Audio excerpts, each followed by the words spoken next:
In China, a new spherical robot is helping police with security patrols and is equipped with advanced features. The fantasies of writers and filmmakers about robot police officers seemed far from reality. These images, soulless machines patrolling the streets of mega cities, scanning faces, instantly identifying criminals, and never experiencing fatigue, were perceived as elements of science fiction. But the time has come when these scenarios are starting to become part of our reality. Increasingly, news headlines mention robot police, artificial intelligence in law enforcement, and next-generation surveillance technologies. And this is not a movie. This is our new reality, which is gradually spreading to more and more countries, from China to the United Arab Emirates, from South Korea to the United States. Today in China, robot police officers have already become a familiar sight. In major cities, at train stations, airports, and even in parks, one can encounter autonomous robotic patrollers. These machines are equipped with high-resolution cameras, facial recognition systems, microphones, and speakers for communication with citizens. They can detect suspicious behavior, identify wanted individuals, record offenses, and call in human officers if necessary. Some models are even capable of measuring body temperature and detecting individuals with signs of infection, as was the case during the pandemic. China is not just testing these technologies. It is deploying them on a large scale. According to local authorities, dozens, and in some regions, already hundreds, of robots are patrolling streets and infrastructure facilities. These are not just machines. They are part of the national system of digital control. But China is not the only player in this race. In Dubai, autonomous police patrols, small vehicles with onboard computers, have been operating on the streets for several years. They can interact with citizens, scan documents, record violations, and even connect to Interpol databases.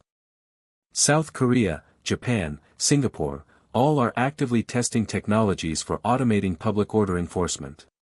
Even in the United States, police departments are beginning to use drone robots and ground-based automata for patrolling, reconnaissance, and tracking criminals. And while some see this as progress and a step toward a safer future, others are increasingly asking troubling questions. What are we giving up by handing control and force over to soulless machines? Robot police officers have clear advantages. They do not get tired. They are not swayed by emotions. They do not accept bribes. Their reaction is instantaneous, and their memory is flawless. They can operate in high-risk zones during terrorist threats, mass unrest, epidemics, and disasters.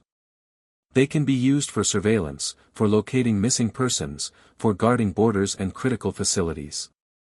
Moreover, thanks to neural networks and machine learning, they can detect potential threats before they even manifest, by behavior, facial expressions, movement patterns.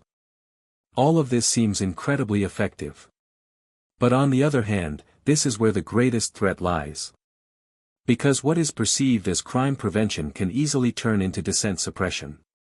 Robots do not distinguish between a criminal and an activist, between suspicious behavior and protest.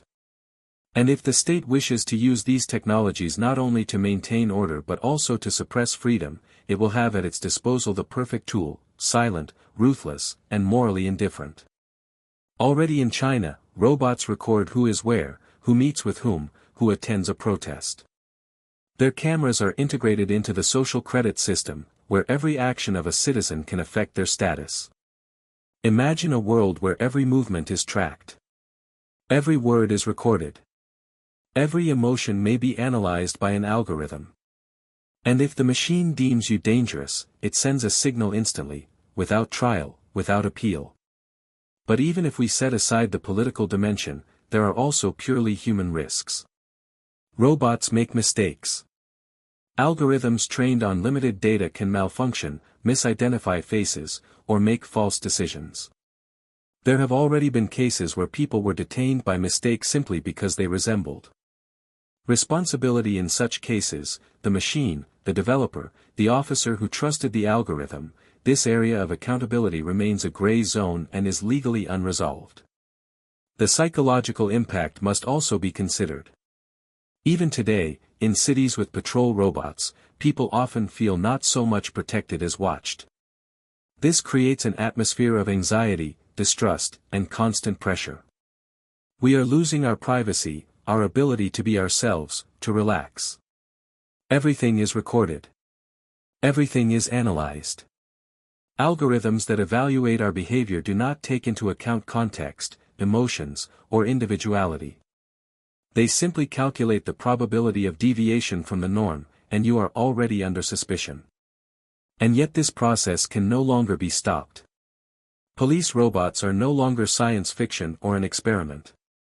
They are a new wave in the evolution of society.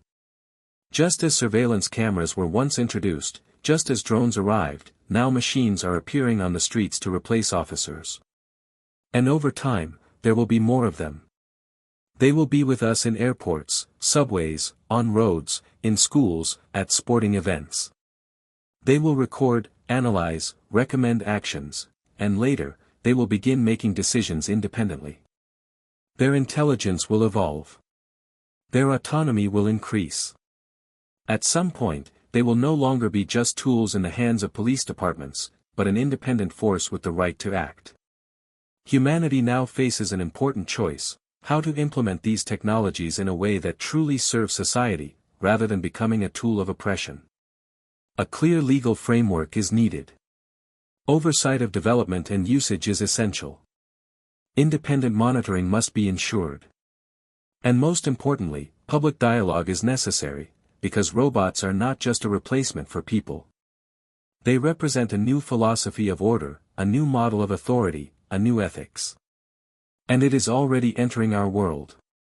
If nothing is changed, if we do not ask these questions, then one day we will wake up in a world where order is indeed perfect. But in that order, there will be no place for freedom, no room for spontaneity, no space for mistakes or second chances. There will only be the algorithm, cold, emotionless, unchanging. And then we will remember the times when a police officer was human, with fears, compassion, understanding, and the capacity for forgiveness. So the future of robot police officers is not just a matter of technology.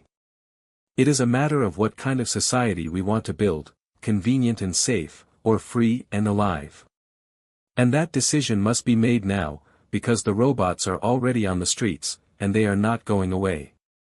And yet, as police robots become part of the urban environment, a new, far more subtle and philosophical question arises: how will not only power but society itself change under the influence of these machines? What will happen to the trust between citizens and the state if an emotionless intermediary, with cameras instead of eyes and microphones instead of ears, stands between them? One of the most likely consequences will be the gradual alienation of people from a system they no longer understand and cannot challenge. You cannot reason with a robot. You cannot persuade it. You cannot explain the human factor. If you were running to the pharmacy for medicine and broke a traffic rule, the robot will not assess the context. It will simply log the violation. If you were a witness to a conflict and acted aggressively out of fear, the robot will not sense your emotional state.